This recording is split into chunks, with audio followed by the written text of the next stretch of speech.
bonjour. Bonjour ma grande sœur. Il est 20 h passé. Comment vas-tu ma grande sœur? Tu es alitée encore? Je suis d'abord de tout cœur avec toi. Hein, sache une chose, hein, c'est que j'aimerais être près de toi et t'aider et que tu m'aides aussi, qu'on se soutienne chacun dans nos souffrances, toi physiques et morales aussi. Parce que c'est pas drôle, hein, toutes les épreuves que tu as. Et moi, surtout, morale. Bien que je te dire, Hélène, depuis ce matin, bon, je suis fatigué tous les jours, mais depuis ce matin, vers 5 h du matin, je me suis réveillé et j'avais une gorge, on ne peut plus sèche, la bouche pâteuse, une peau, et moi je savais, la bouche pâteuse et la gorge sèche, et tout ça, et mal à la gorge un peu. Et je pensais que j'avais des petits frissons. Non. Bon, après j'ai pris ma température, je n'avais pas de température. Et moi, comme je savais que l'un des symptômes du Covid, du coronavirus, c'est on peut perdre l'odorat ou avoir le nez qui coule. Ça m'était arrivé la première fois. D'un seul coup, j'ai le nez qui coulait, tu vois. Mais là, j'avais rien. Au niveau du nez, apparemment, c'est pas de... Je sais pas comment ils appellent ça. Alors, très vite, j'ai compris, j'ai dit, attends, parce que hier, j'ai pris une douche, tu sais, hier, j'ai pris une douche, alors j'ai dit, est-ce que j'ai attrapé froid, ou est-ce que c'est, tu vois, c'est le virus, quoi, qui m'a retapé, pour une seconde fois, tu vois, que j'ai eu. Et en plus, j'avais de la fatigue. J'avais de la fatigue. Et là, toute la journée, j'ai eu de la fatigue. Alors, bien entendu, j'ai été, parce que là j'ai lu, je me suis mis à lire des trucs du professeur Joyeux et d'autres sur perte de goût sur internet et tout, et j'ai vu que c'est un des symptômes du coronavirus, voilà. Donc j'ai fait quelques tests, j'ai mangé du chocolat, le goût était faux, j'ai mangé une poire, elle était amère, donc j'avais le goût faussé en plus. J'ai même pas mangé, en plus j'avais une perte d'appétit. Voilà. Et mon appétit est un peu revenu que vers 13 h, 14 h. Je n'ai même pas déjeuné, j'avais pas envie, tu vois. Et c'est un peu revenu. Les choses que j'ai l'habitude de manger, si tu veux. Habituellement, je suis content, parce que le petit déjeuner, c'est le repas que je préfère. Et là, rien. Depuis, j'ai de la fatigue qui est fluctuante, comme les premiers symptômes, comme au début. Et j'ai des petits maux de gorge. Et la bouche sèche. La bouche sèche. Voilà, alors je dois suivre ça. Je vais voir comment ça va évoluer. J'ai beaucoup lu dessus. Parce que ça évolue dans les 5 jours. C'est au bout de 2-3 jours que ça peut être important. Et voir s'il y a d'autres symptômes qui se rajoutent à cela. La fièvre, la toux, ou d'autres symptômes au niveau des poumons comme j'avais eu. Voilà. Pour l'instant, je ne sens pas. J'ai eu une toute petite diarrhée aussi. Bon, après, j'ai pas eu. Bon, on va voir. Voilà, donc ça m'inquiète, hein, parce que j'ai pas envie, si tu veux, dans mon contexte où j'ai vraiment déjà pas le moral avec l'affaire du baptême de Briac, j'ai pas envie d'être atteint une nouvelle fois, quoi. En plus, ça m'embête, parce que maintenant, il y a une psychose de nouveau, où ils disent qu'il y a une épidémie qui renaît, qui veulent tracer les gens, qui veulent faire les vaccins, pas les vaccins, les tests obligatoires. Moi, je dis, mais alors si je me fais un test, ils vont plus me lâcher. Tu vois, ils vont m'obliger au vaccin après, tu vois. Et dans le vaccin, on ne sait pas ce qu'ils vont mettre. Parce que je lis beaucoup dessus, on ne sait pas ce qu'ils veulent nous l'imposer. Toute cette... Regarde, quand je t'ai pas envoyé le truc, en Suède, il n'y a ni masque, ni confinement, ni rien. Et il y a moins de morts, il y a moins de décès et moins de gens qui contactent le machin. Alors pourquoi une telle disparité entre la Suède et la France? Il y a bien une raison, hein. Et d'autres pays, hein, ils ont moins de morts, moins de contacts, alors que rien qu'en respectant la distance sociale, la distanciation, tu vois. Voilà, alors je sais pas, je veux voir, j'attends d'ici lundi comment ça va évoluer, hein, mes symptômes. Et là, c'est pour ça que je suis venu à la plage marcher, pour me déconfiner et marcher, parce que j'ai besoin d'aérer, de soleil un peu. Voilà, demain je viendrai un peu plus longtemps si tout va bien. Si ça s'aggrave pas, parce que j'ai pas envie d'appeler le SAMU. J'ai pas envie, parce qu'ils disent que c'est un symptôme important et qu'il faut pas tarder à appeler avant que ça descende au poumon ou autre. Alors je vais voir Hélène, hein, voilà, j'ai lu le docteur Joyeux, le professeur Joyeux, il dit que c'est possible que le virus renaisse et tout, tu vois. Donc je lis beaucoup dessus. Moi j'avais déjà beaucoup lu, hein, lors de la première épidémie, tu vois. Bon. Voilà, donc tu vois, là, je suis là, je marche à Carnac, là, il n'y a plus personne. Il est 8h30, 20h30 ce soir, ce samedi 12. Voilà. Alors, ceci dit, j'ai envoyé un long message à Félicien, audio, hier. Un message audio. Parce que lui m'avait envoyé une belle photo que je t'ai envoyée, tu sais, de Briac, qui s'éclate vraiment. Il s'éclate de bonheur, quoi. Enfin, il est présent, on sent qu'il te regarde avec lucidité, quoi. Moi, j'adore ça. Il est lucide, il communique, tu vois. Ça me manque beaucoup, hein. Et il m'a envoyé cette photo en me disant qu'il était bien avec la nounou. Alors, je lui ai fait tout un topo pour lui dire, pour moi, je suis pas partisan que on arrache la maman à l'enfant, tu vois, je lui ai déjà dit. Ça a des séquelles psychologiques beaucoup plus importantes qu'on le croit. Il y a moi je le sais, je l'ai dit à Kyomi, hein, mais ils sont formatés les femmes pour travailler. C'est pas possible, et tout a été détruit. Moi mes filles souffrent beaucoup. Hein. Femmes au foyer, c'est immense, c'est dur. Elles n'ont pas été prêtes, c'est pour ça que, hein, bon, en plus notre famille disloquée, ça a encore plus de répercussions, parce qu'elles sont entièrement dépendantes de leur belle famille, et de leur mari, et de Colette, qui rayonne chez l'une, chez l'autre, tu vois. Elles se la disputent presque, tu vois. Voilà, alors il n'y a pas ça je t'ai déjà dit, comme ça a alterné avant, c'est-à-dire un peu chez les beaux-parents, un peu chez ses parents. Il n'y a pas cette alternance. Et même nos enfants, ils se téléphonent peut-être ou autre, mais ils viennent pas chez nous comme c'était avant, c'est-à-dire tous les enfants, la fratrie qui viennent. Chacun de nos enfants va chez sa belle famille pour avoir une famille, mais pas la nôtre, tu vois. Et il y a un déséquilibre, si tu veux, tu vois. Et qui leur a fait, surtout mes filles, qui leur perdent confiance. Et maintenant, Félicien, avec ce qui arrive avec Briac, j'ai dit, mais comment ça peut être possible que tu présentes tes vœux à un homme à qui tu as fait aucun mal et qui ne te les renvoie pas?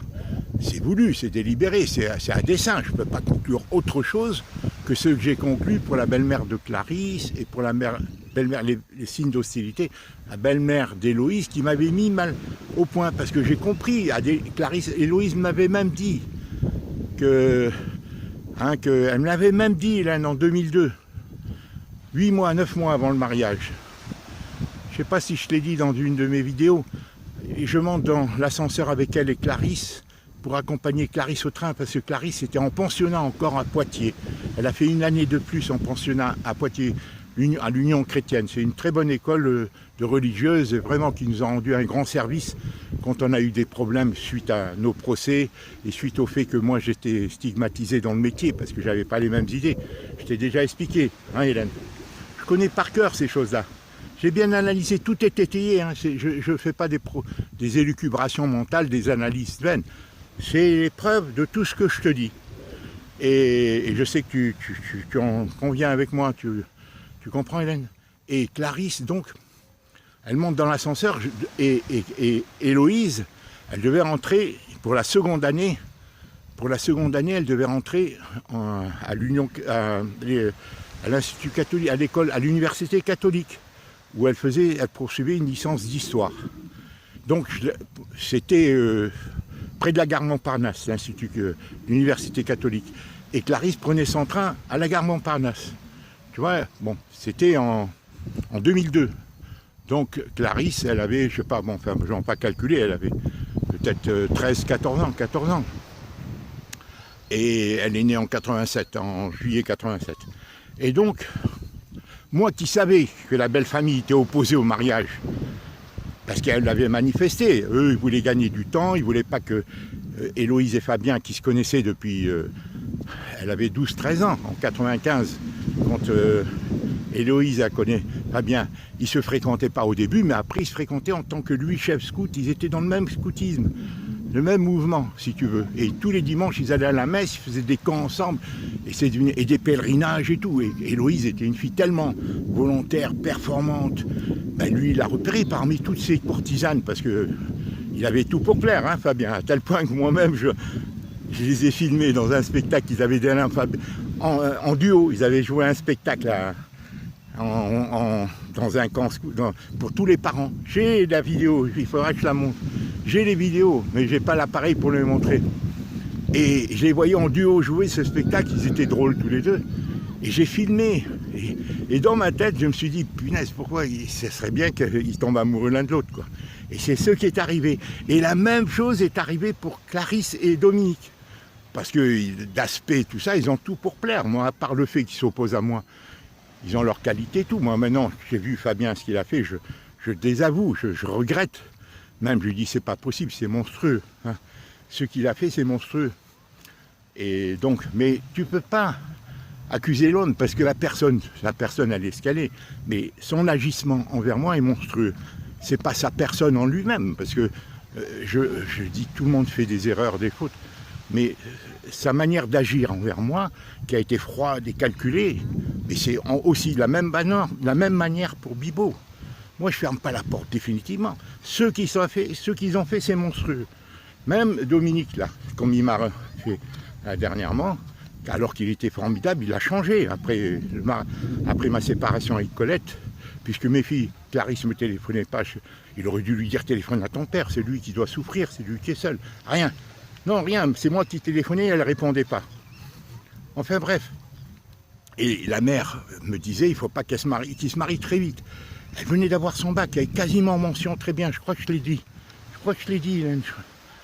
Et elle, et Héloïse me l'avait dit en 2002, début 2002, puisqu'ils devaient se marier en septembre 2002. Et ils avaient la charge de trouver la salle. Et je lui dis alors, voilà la salle. Et Héloïse me répond, alors qu'il y avait Clarisse dans l'ascenseur. Mais papa, on ne se marie pas cette année, tu sais très bien qu'on ne se marie pas cette année.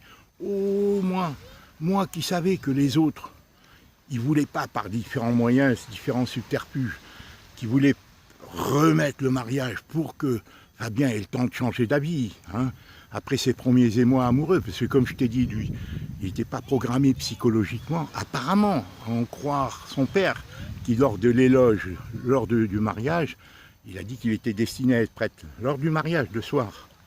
Il a fait un discours, son père, qui est dans l'industrie pharmaceutique, qui travaille avec Bipharma, c'est pas n'importe qui, hein. Mais moi, je fais toujours confiance, si tu veux, je n'aime pas avoir de mauvaises pensées. J'ai fait ça et je fais ça avec tout le monde. Voilà, chacun, voilà, ça a été ma faiblesse. Et donc, et moi, j'ai vite décodé.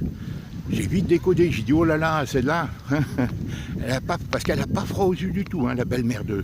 Je te dirai une autre fois comment elle m'a parlé le premier jour que je l'ai rencontrée chez elle. Hein, voilà, comment elle a été désinvolte envers moi, si tu veux. Moi, je lui ai répondu fermement. Et je te dirai hein, textuellement ce que je lui ai répondu, ce qu'elle m'a dit. Devant son mari, devant Colette. Alors que Fabien était dans l'arrière, dans les chambres, derrière avec Héloïse. C'est le jour où on a fait connaissance, je crois. Hélène, je peux t'assurer. Donc, moi, quand elle m'a dit ça dans l'ascenseur, c'était début 2002, alors à quelques mois, et tu sais, pour réserver les salles de mariage, c'est très difficile, parce que tout le monde se marie au mois d'août, septembre. La plupart des gens, beaucoup de gens se marient en septembre. Parce que les salles sont... C'est difficile de trouver des bonnes salles et tout. Et tout de suite, je rentre, je vois Colette et je lui dis, t'as vu ce qu'elle a dit, Héloïse? Elle m'a dit qu'il ne se mariait pas, qu'il ne trouvait pas la salle. Alors tu prends le téléphone, tu téléphones. Mais Colette, elle prend le téléphone, au bout de 3 minutes, elle me le file, Hélène. Elle me file le téléphone. Parce qu'elle n'avait pas envie de vérifier par elle-même. Et moi, je le prends. Et comme je n'ai pas froid aux yeux, comme je savais, c'est moi qui ai contré cette belle-mère. Parce qu'eux, ils voulaient gagner du temps, et toute la famille, et Clarisse et Héloïse me l'a dit, ils étaient opposés à elle, ils l'acceptaient tant qu'il n'était pas en relation avec leur fils, avec Fabien. Mais dès qu'ils ont appris, toute la famille s'est mise contre elle. Même les amis, même la fille, la sœur de Fabien et tout, elle m'a tout dit, Héloïse. Tu vois, et elle disait, quand je serai mariée, ils ne pourront plus le faire, et c'est légitime de sa part. Elle l'aimait follement, à tel point d'abandonner la médecine le lendemain qu'elle a commencé, de peur de ne plus le voir et de le perdre, parce que bon, c'est ça l'amour. Hein. Et Adélie en a fait autant, c'est dingue, hein. C'est dingue, la passion, l'amour, et elle avait peur de le perdre, alors qu'elle était performante, si tu veux. Et tout ça, et elle a réussi dans ses études, bon, même si elle a... Bon. Et tout ça, alors voilà, je me perds encore dans tout. Alors pour te dire tout ça, Hélène, Clarisse, elle m'a envoyé un message encore là tout à l'heure, en me disant qu'Atterri, tout ça, disent qu'il y a longtemps qu'ils t'ont pas vu. Mais moi, Hélène, si je poursuis ce genre de relation, ils se servent de moi, ils font du faux semblant, tiens, prends t'as des miettes pour toi, le temps qu'ils ont besoin de moi, ils me larguent. Là, ce que je viens de vivre à propos du baptême, comme je l'ai vécu, j'ai fait une vidéo, une audio sur WhatsApp à Félicien suite à la photo que j'ai reçue hier, ou avant-hier, il m'a envoyé la photo hier ou avant-hier avec la nounou. Un petit mot, mais Félicien, il n'ose plus parce qu'ils savent tous que j'ai raison, mais ils ne savent pas comment réparer cette chose-là. Parce que, en réalité, le beau-père, il a fait une faute. Il a fait une faute. Est-ce que c'était... Il n'a pas pu ne pas le dire à Kiomi. Hein, le papa de Félicien m'a envoyé un message, j'ai pas répondu. Et là, la moindre des choses de sa part, c'était de s'excuser. Non seulement il ne s'excuse pas, il ne le dit pas, mais Félicien ne m'invite pas pour le rencontrer pendant les 3 semaines qu'il a passées. 15 jours, 3 semaines qu'il a passé avant le baptême, ici, chez eux, près de chez eux. Alors, et tout ça, alors j'ai dit, ça y est, c'est la même chose, le même scénario que je vis avec le beau-père de Félicien, que j'ai vécu avec la belle-mère de Clarisse, hein, qui a été désinvolte envers moi, particulièrement la deuxième fois. La première fois, c'est dans la cuisine, car j'étais rentré dans la cuisine pour l'aider. Mais elle me dit, mais qu'est-ce que vous faites là, vous? Mais vous, le mot « vous », elle l'a dit avec une telle violence. Et moi, punaise, c'est parce que moi, je voulais les aider, naïvement, dans ma candeur, dans ma naïveté. Mais Colette ne me disait rien, même sur ce mariage, comme pour le mariage d'Héloïse, les préparatifs, elle ne me disait rien. Rien. Mais moi, je l'ai laissé faire. Et Colette a toujours agi comme ça, dans tout, envers moi. Elle fait ce qu'elle veut. Tu lui parles, elle dit rien. Toi, tu crois que son silence, c'est un acquiescement. Ben non. Après, elle fait ce qu'elle veut. Que ça soit décidé par elle ou par toi, quand tu lui demandes. Et elle, toujours. Et c'est pour ça que moi, je m'énervais. Parce que moi, j'étais une drôle d'épreuve. Moi, la solidarité, c'est pas ça, si tu veux, en plus, tu vois. Comme me mettre une bague et tout. Avec... Mais elle fomentait, elle hésitait entre les deux. Ah, ça, c'est une énigme. Comment mettre une bague, insulter un homme 2-3 mois après. Et tout ça, c'est pour ça que Colette ne veut pas me voir. Parce qu'elle est coincée, elle sait qu'aucune belle famille et aucun genre n'accepterait qu'on trouve un maudit Vivendi qui nous permette. Parce que ça annulerait le but recherché, c'est-à-dire de faire dépendre nos petits-enfants entièrement, à défaut d'avoir pu empêcher le mariage, entièrement des belles familles. Si moi je me mettais à voir les enfants souvent, au même titre qu'elle, aider mes filles qui ont besoin, Catherine et Adélie, ben ça annulerait l'effet que notre séparation, le profit qu'ils ont tiré depuis que Colette m'a quitté, du coup, on serait à parité. On serait à parité avec les belles familles. Ceux qui n'ont pas voulu et que mes filles ont accepté, par amour au début, par peur, par obéissance, j'en sais rien, et par intérêt aussi, que Colette, ils l'ont poussé à me quitter. Et voilà le résultat, si tu veux. Tu vois, je ne sais pas si tu comprends. Et là, Félicien se retrouve dans la même situation. C'est pour ça que je lui ai fait un long message de 50 minutes hier, en lui disant les choses en face. Je ne veux pas être un hypocrite avec vous. C'est tout. Je ne pouvais pas venir. Vous m'avez programmé, comme pour le mariage. Vous m'avez programmé pour pas que je vienne. Alors ne me dites pas que je... Hein, d'accord? Parce que comment je veux venir semer le désordre, être un trouble fait, être la risée de tout le monde, être tout seul, personne ne me parle et moi de solliciter comme un mendiant les uns les autres. C'est pas possible. Et il le sait, Félicien. Alors, je sais elle a un grand ascendant sur lui. Félicien, il est dans une situation très difficile. Elle est salariée. En plus, comme je t'ai dit, elle a des tas de biens. Félicien n'a rien. Il a sa force de travail, sa bonhomie, mais il a une grande naïveté. Socialement, il a une grande naïveté, Félicien. Il avait besoin d'un père. Elle l'a coupé de moi, Colette. Et maintenant, je constate que Kiomi, depuis 2 ans et demi, alors qu'elle était très bien avec moi, elle le coupe, elle ne veut pas qu'il communique avec moi. Et lui non plus n'a pas envie, il a été coupé par sa mère. Et comme il adore, eh bien, il est aux ordres de Kiomi. Il aime, ça saute aux yeux, Hélène. Bon, d'un seul coup, je ne sais pas, tout s'est transformé, tout s'est sublimé d'un seul coup. Alors que quand je les ai vus, ils s'aimaient, mais je ne voyais pas la flamme. Alors que dès qu'ils m'ont annoncé qu'ils se mariaient catholiques et tout, alors là, c'était une énigme aussi. Parce qu'elle n'était pas catholique. Est-ce que c'était pas accepté ce mariage par Colette, par Fabien ou autre, ça faisait pas bien parce qu'elle n'était pas baptisée?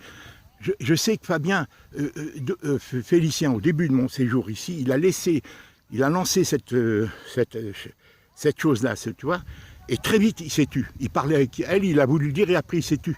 Comme si il ne voulait pas me le dire, me mettre au courant de ces problèmes qui se sont posés du fait qu'elle n'était pas catholique. Et c'est sa belle-mère, la seconde mère de son mari, hein, qui vient d'avoir un bébé au mois de juin, la seconde femme de son père. Parce que sa mère est morte, elle avait 16-17 ans, Kiyomi. Donc, qui m'a dit, mais pourquoi il se marie? Elle n'est pas baptisée, elle n'était pas catholique. Et c'est au mariage, à l'église, ou je ne sais pas, au mariage civil qu'elle m'a dit ça. Elle a 42-44 ans, tu vois, c'est la seconde femme et le père, il a 60 ans. Il est jeune encore, il est en pleine forme. C'est pour ça que Félicien, il me dit, ouais, mais il était fatigué et tout, il vient d'avoir un bébé, mais tout ça, c'est des faux prétextes. Attends, et s'il y a quelqu'un qui est fatigué, c'est bien moi. Il est en pleine forme, je l'ai vu. Bon, quand je l'ai vu, il est en pleine forme. Il a 60 ans, il est plein de jeunesse encore, hein. Il n'a pas mes problèmes et tout. Bon, donc, s'il n'a pas voulu me voir, est-ce qu'il a recherché d'altérer ma relation avec Kiyomi? Ou est-ce qu'il est en collusion avec Kiyomi? Je ne comprends plus rien. Et Félicien suit. Parce qu'il ne vient pas me voir. Je l'ai dit, tout ça depuis l'an 2018. Hein, il devait me le présenter au mois de juillet 2018. Il ne m'a pas présenté. Bon, ça m'a choqué, ça m'a indisposé. Moi qui étais déjà mis à l'épreuve par les belles familles. Et qu'est-ce que je vois par les belles familles d'Héloïse? C'était passé la mer, ça me bloquait, parce que moi je ne suis pas un introverti. Mais je ne peux pas dire merde, parce que je m'étais juré de ne pas faire d'histoire pour mes filles, avec leur belle famille, ni avec mes gendres. Je ne voulais pas, Hélène. C'est pour ça que je m'écrase. Mais quand Fabien m'a dit, comme il m'a parlé et tout ça, je l'ai remis en place la seconde fois, et gravement, je lui ai dit, vous n'êtes qu'un salaud. Mais c'est froidement quand il m'a dit, alors que je ne lui avais rien fait, si ça dépendait de moi, j'aurais rompu avec votre famille, alors que Colette était au Liban, j'étais triste, comme tout. Hélène, je ne savais pas où elle était et tout. Mais c'est froidement, il a dit, quand elle reviendra, elle va comprendre qu'il faut le quitter. Mais Héloïse avait dit la même chose. En 2005, je crois, à Colette, je l'ai surprise en train de dire, si tu veux quitter papa, Adélie et moi, on est d'accord. Avant qu'Adélie ne connaisse Bibo. Héloïse, parce que Héloïse a une grande prise sur ses frères et sœurs. Voilà. Et Héloïse mettait qu'en exergue le fait que sa maman était du même milieu que sa belle famille. Et eux, ils ont joué la carte, ça les arrangeait. Comme elle allait à la messe avec eux au baptême et tout. Alors que moi, j'étais mis au courant de rien. Et la belle-mère, ça a été le même scénario, puisqu'Héloïse nous a même imposé sa belle-mère et son beau-père au mariage de Clarisse. Elle me dit, il faut les inviter. Parce qu'ils se connaissaient, c'est tout, la belle-mère de Clarisse. Et elles se connaissaient à notre insu, elles habitaient à 200 bornes. À chaque fois qu'ils passaient à Carnac, ils devaient s'arrêter chez elles. Pour faire le bilan sur ma personne, si tu veux. Alors que moi, je n'aurais rien fait. Moi, j'étais dans un métier, Hélène, très difficile, où Colette m'handicapait du fait de sa personnalité, dans un métier de voyou, où il fallait se battre et réellement physiquement, alors qu'elle avait peur de tout. C'était un métier où il y avait un réseau qui contrôlait tout, comme toutes les corporations. Et moi, j'étais ostratisé. Je te raconterai, Hélène, tout ça. Alors voilà, Clarisse m'appelle, voilà, Félicien, je lui ai envoyé le message de 50 minutes sur WhatsApp, un message audio. Bon, qu'est-ce qu'ils vont faire maintenant? On est tous bloqués. Eux, ils vont pas se dédire les uns les autres. C'est ça le principe du bouc émissaire. C'est ça le principe du bouc émissaire. Aucun n'a intérêt à ce que... Voilà, il faut qu'il y ait quelqu'un qui prenne tout sur lui. Tout ce qui n'allait pas entre les uns et les autres, dans les couples, entre les différents couples, entre les belles familles et les rapportés, hein, tout ce qui n'allait pas se cristallise sur moi. Moi qui étais un fédérateur, qui voulait rassembler, qui voulait qu'il y ait la paix, parce que moi en plus j'ai une analyse. Comme pour Charles, quand je voulais m'associer avec lui. C'était pas au nom de la fraternité, c'était au nom de l'intelligence. Je lui disais, Charles, tout est basé sur l'individualisme. Depuis 1971, je lui disais ça, on était en fac ensemble. Je lui disais, si on est deux couples à faire des choses ensemble, il ne connaissait pas Jacqueline, hein. Moi je ne connaissais pas Colette non plus. J'avais une intelligence, c'était au nom de l'intelligence aussi. Comme je t'ai expliqué, c'est le cœur, mais c'est aussi l'intelligence qu'on a intérêt à se connaître et tout, alors qu'on est là dans un monde tout seul, hein, seul au monde, à faire de nous des nomades, des déracinés et tout. Et Félicien, il ne comprend pas ça. Et eux, ils sont pris dans la survie quotidienne. Ils doivent vivre tout, quotidiennement, tu comprends, Hélène? Alors assurer le quotidien, et ils n'ont aucun recul, alors que moi j'ai un recul à travers toutes les lectures que j'ai eues, les réflexions, et c'est ça qui me différencie. C'est pour ça que moi je suis prêt à passer, à pardonner, à être tolérant et tout. Parce que j'ai du recul. Je dis ce qu'ils font, c'est qu'on est tous dans la matrice de la destruction, tout ça. Tout le monde est pris dans ses peurs et tout ça. J'ai du recul, mais eux ne comprennent pas ça. Tu comprends? Eux, ils ramènent tout au matériel. Et soi-disant, mais c'est pas seulement pour le matériel, Hélène. Ils ont peur que je sois à leur charge. Peut-être Kiomi, c'est ça. Maintenant, elle voit tout ça et tout ça. Et Félicien aussi. Bibo, c'est sûr. Hein. Fabien, il l'a dit à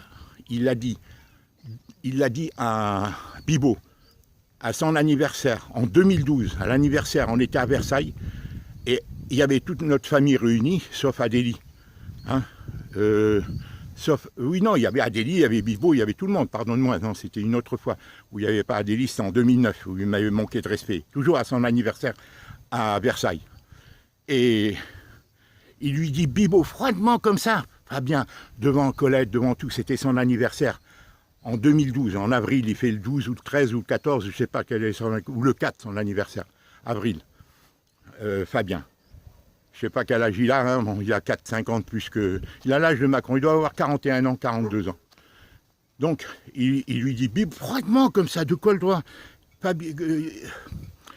Adélie était chez nous avec Bibo depuis décembre 2011. Il lui dit, Bibo, plus tard, puisque tu es chez eux, il faudra que tu t'occupes d'eux. Hélène, devant Colette, devant tout. Et moi, je lui ai répondu, poliment mais fermement, personne ne s'occupe pas de moi. Dieu pourvoira, je lui dis comme ça, tu vois, mais c'est une violence, c'est une agression, c'est un type de c'était froidement pour provoquer, pour dire dans Bibo, regarde, et Bibo, maintenant, il joue là-dessus cette carte, mais lui, il se sert de cette carte. En réalité, bien sûr, c'est un problème. On est dans un monde individualiste où tu as vu comment on traite les gens âgés, mais c'est pas seulement ça, c'est aussi idéologique, pour avoir nos enfants et tout à leur prise. Ça, ils se servent de ma faiblesse au niveau matériel. Ils s'en servent. Mais en réalité, c'est pas seulement ça. La preuve, Bibo, quand je suis arrivé ici, quand je lui ai appris que je payais le loyer, il m'a dit, qui a décidé de payer le loyer? C'est toi qui t'es proposé ou c'est eux qui... Mais de quel droit? Tu vois, Hélène? Mais eux, ils cristallisent tout là-dessus. C'est des habiles. Et maintenant, Dominique aussi, peut-être, et tout. Alors moi, comme je dis, tu vois, là, elle m'invite, Clarisse. Elle me dit, viens la semaine prochaine. Mais quoi, pour venir quelques jours, elle me dit, non, mais c'est pas possible, ça. Moi, je vais être intégré à part entière, sinon, rien n'a changé depuis 8 ans. Puisqu'il ne me répondait pas, voilà, je vais être intégré.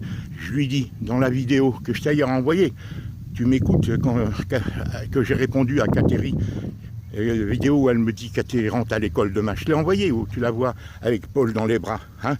Et moi, je t'ai fait une vidéo en réponse, je l'ai envoyée, en lui disant, je veux savoir quel est mon statut dans la famille. Et pas question que je les laisse faire ce qu'ils veulent, ni les belles familles, ni mes gendres, ni mes filles. Hein, se servir de moi et me jeter comme un Kleenex. Comme là, elle fait tout pour que je vienne, parce qu'elle a besoin de moi. Elle est enceinte, elle doit accoucher le mois de janvier. Mais après, elle va me jeter comme elle m'a jeté. Tu comprends? Voilà. Voilà ce que je voulais te dire, ma grande sœur. Alors, je vais essayer de m'occuper. Je vais voir pour ma gorge. Là, j'ai envie d'aller aux toilettes. Je vais passer à des toilettes. Il faut que j'aille aux toilettes faire pipi. Voilà, ma grande sœur. Écoute, je sais, je suis peut-être égoïste, mais tu sais... Je traverse des moments là, j'espère que le coronavirus, demain matin, je ne vais pas avoir ces problèmes. Je t'embrasse, Hélène. Je t'embrasse. On va voir avec Félicien, avec Yomi. On va voir. On ne peut pas, Hélène. Ça fait 8 ans que ça perdure. Il faut que Colette fasse un effort. Sinon, je vais me vider, je vais tout dire. Je vais tout déballer. Et c'est ça qu'ils veulent. C'est tous ceux qui n'ont pas voulu, qui ont souhaité que Colette me quitte. Sauf mes filles ne le souhaitent pas, ça. Et les gendres et les belles familles surtout, elles, hein, c'est certainement, ça les arrangerait bien, tu vois, qu'on se déchire comme des chiffonniers, tu comprends? Et moi j'évite pour mes enfants, mes filles, mais c'est pour ça qu'il faut qu'il y ait une parité, il faut qu'il y ait une justice. Elle me dit Catherine a parlé qu'il y a trop longtemps que je ne t'ai pas vu. Moi j'aime mes petits-enfants, ils ont été très gentils la dernière fois. Ils ont été très gentils, les enfants. Je les aime bien, c'est les plus ouverts. Tu te rends compte, Héloïse, je ne vois pas ses enfants, ils ne me connaissent pas depuis 8 ans. C'est ça, il a gagné, Fabien, et le père de Fabien. C'est lui. Hein, moi, je suis commerçant, mais lui aussi, c'est un commerçant. Pour qui ils se prennent, ces gens-là? Ils ont voulu empêcher, mais ma fille, t'es mieux que Mieux que Fabien, comment un type peut parler comme ça à son beau-père? Quand je vois, moi, comment j'ai traité le père hein, je pleurais quand j'ai appris la mort, que le père de Colette, je pleurais plusieurs fois, chaque fois que j'étais heureux, grâce à moi. Son père est quasiment mort, il est mort, il a ouvert ses bras, il était dans le coma. Il lui a dit merci, allez, venez de la Réunion, Hélène. Et après, elle a accompagné, ses sœurs ne voulaient pas qu'elle gardait des enfants, parce que les enfants, il est mort. Il est mort une demi-heure après qu'il l'ait prise dans les bras, alors qu'elle venait de la Réunion. Après l'avoir remercié, elle lui dit merci, merci, parce qu'il était maigre. Il était dans le coma, il est sorti du coma, il a repris conscience. Elle s'est allongée à côté de lui, tu te rends compte? C'est émouvant, hein? Et si elle m'avait écouté, même sa mère, même sa maman, Hélène, elle l'aurait vu. Je te raconterai cette histoire avec sa sœur, comment ils ont présenté. Pendant 1 an, je lui disais, mais elle était arrogante, elle avait des... Alors, bon, écoute, je sais même pas si je vais t'embrayer parce que je me répète dans beaucoup de choses. Mais là, on va voir, demain matin, je te tiendrai au courant. Parce que si c'est la gueusie, ça s'appelle agueusie, comme agueusie, A-G-U-E-U-S-E, S-I-E, S-I-E, agueusie. C'est quand on a plus de goût, ou les coups sont faussés, ou on a une diminution de l'appétit, tout. Et c'est exactement ce qui m'est arrivé ce matin. Écoute, je t'aime Hélène, je t'aime et je m'excuse. Voilà, je te remercie de regarder mes vidéos. Tu m'as dit, je regarde que les tiennes, tu rentres plus sur Internet parce que je suis désolé, vraiment Hélène, j'ai besoin de toi, vraiment des conseils. Et voilà, ce que je voulais te dire Hélène, la réponse, tu sais, je vais en parler la CNAV. À la fin, elle me dit, fin septembre, prenez contact, après elle me dit, s'ils ne répondent pas, il faudra refaire un dossier. Ça ne m'a pas plu. Moi j'ai le sentiment que ces gens-là, ils ont tout devant eux ce qu'il faut dire. Ils attendaient mon coup de fil, ils savaient ce qu'il allait dire, mais là il n'est pas question. Parce qu'eux ils se disent, on va repartir, il fera un autre dossier, et on lui versera, mais pour ne pas me verser le rappel. Bon déjà, ça serait déjà pas mal, mais non.